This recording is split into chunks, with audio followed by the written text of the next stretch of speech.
Hey everybody. Well, we're going to continue talking about professions, and here is my list of magical professions for my fantasy world. The first one is an arachnomancer, and I believe it's Rolemaster Companion 5. They have a spell list called Arachnomancy. This is for a magician who likes to play with spiders. And I thought that was so cool. Again, Tolkien comes into mind because, Ungoliant and Shelob, these were massive spiders and all that. But spiders can be any size and can be almost anywhere. And so I was just thinking it would be amazing to have somebody that can use spiders as spies. You can have this little brown recluse in the corner, and if you could see through its eyes, you could spy on your enemy and they would never know. And so I thought that was pretty cool. Number 2 is an arcanist. An arcanist is somebody that manipulates arcane energies. The actual energy that powers for spell work, they can manipulate it. It's mana manipulation. Number 3 is an astral traveler. This is somebody that can open up gates from this reality and into the astral plane, or open up a gate to another universe. So, if you want to have like your shaman being able to talk to an entity from someplace else, like an elemental plane, well, that's how they do it. They open up the various gates. Next one is the bard. And we all know what a bard is. It is a magical musician, fact teller, and all that. And so those are pretty interesting characters. Number 5 is the cartomancer. They make magical cards. There is a variant that's really its own profession called tarot mage. We'll get to that. But they make small images on cards and enchant the cards to do a certain spell. And they are able to use these cards multiple times. They have to recharge them each time. And so you could have somebody that has a couple of cards with a firebolt on it, and they could put their card up and energize the card and fireball, fireball, fireball. I think that'd be kind of cool. Number 6 is a cleric. Obviously we know this is your magical religious leader type person. Number 7 is a conjurer. They obviously conjure things, enchant things. Number 8 is a craftsman. Now, this is your magical builder. This is the person that can do the rings, the armor, and all that other fun, fancy stuff. Number 9 is a crystal mage. This is somebody that would take quartz and other crystals and enchant them and get power from them to manipulate the world around them. Next one is a demonologist. A demonologist is somebody that will summon demons and then capture them in witch jars, or they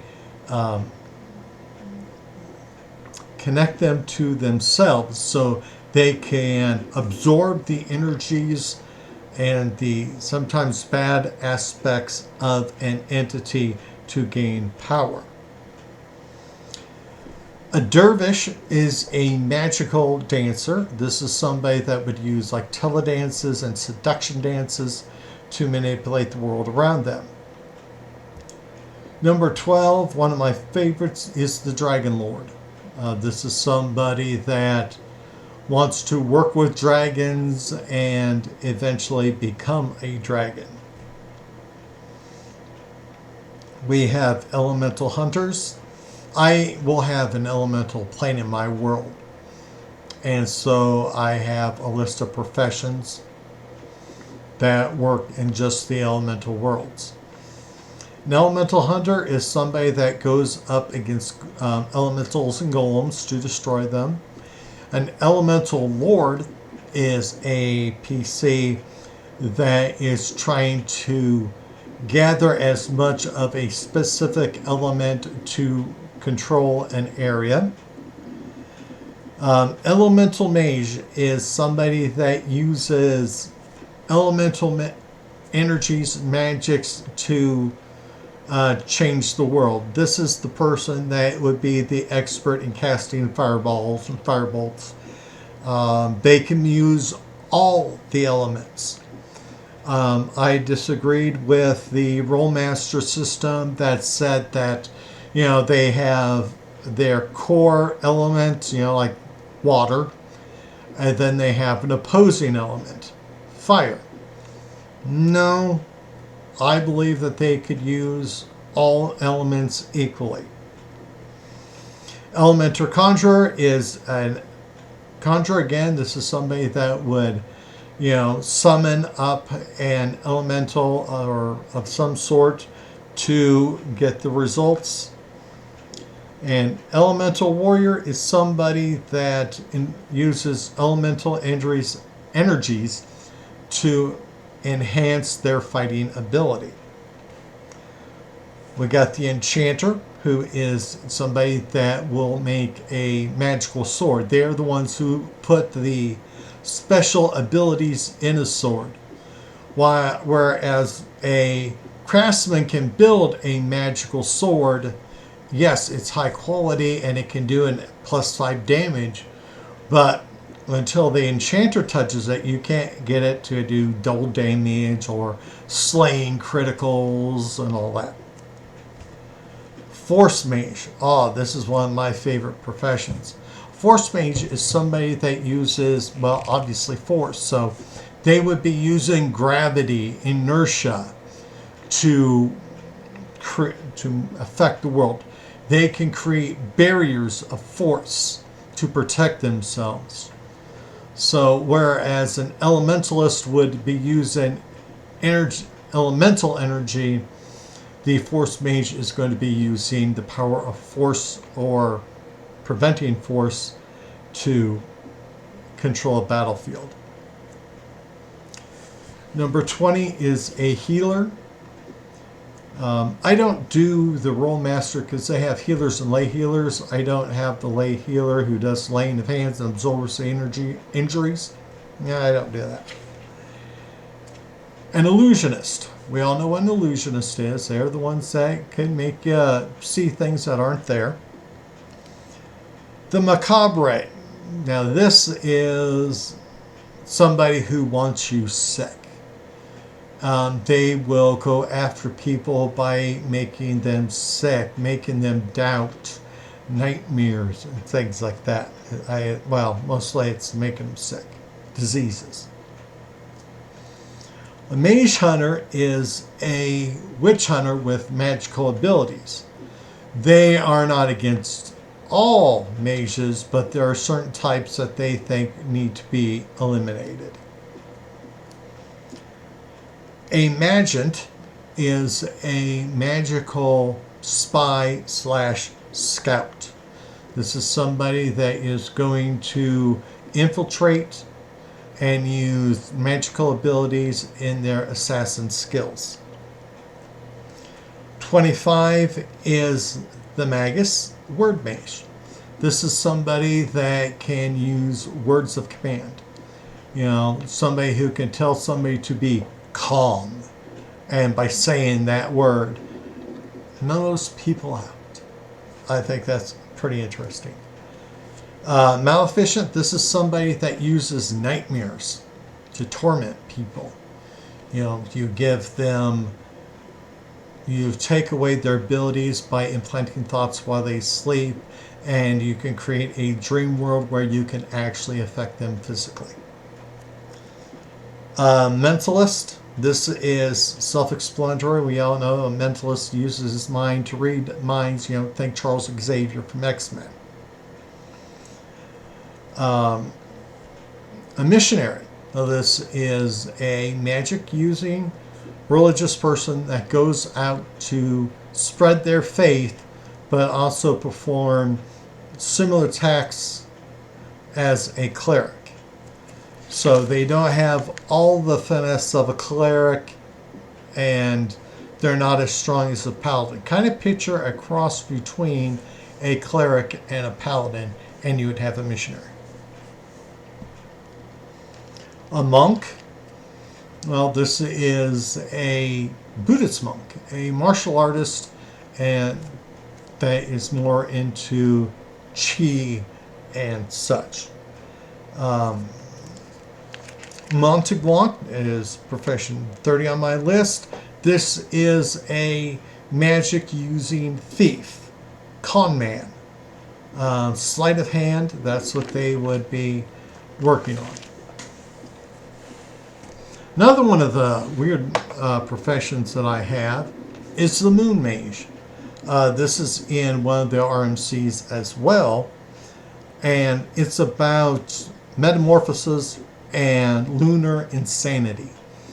You know how they say that people can change their temperaments during a full moon, and they've actually proved that in real life.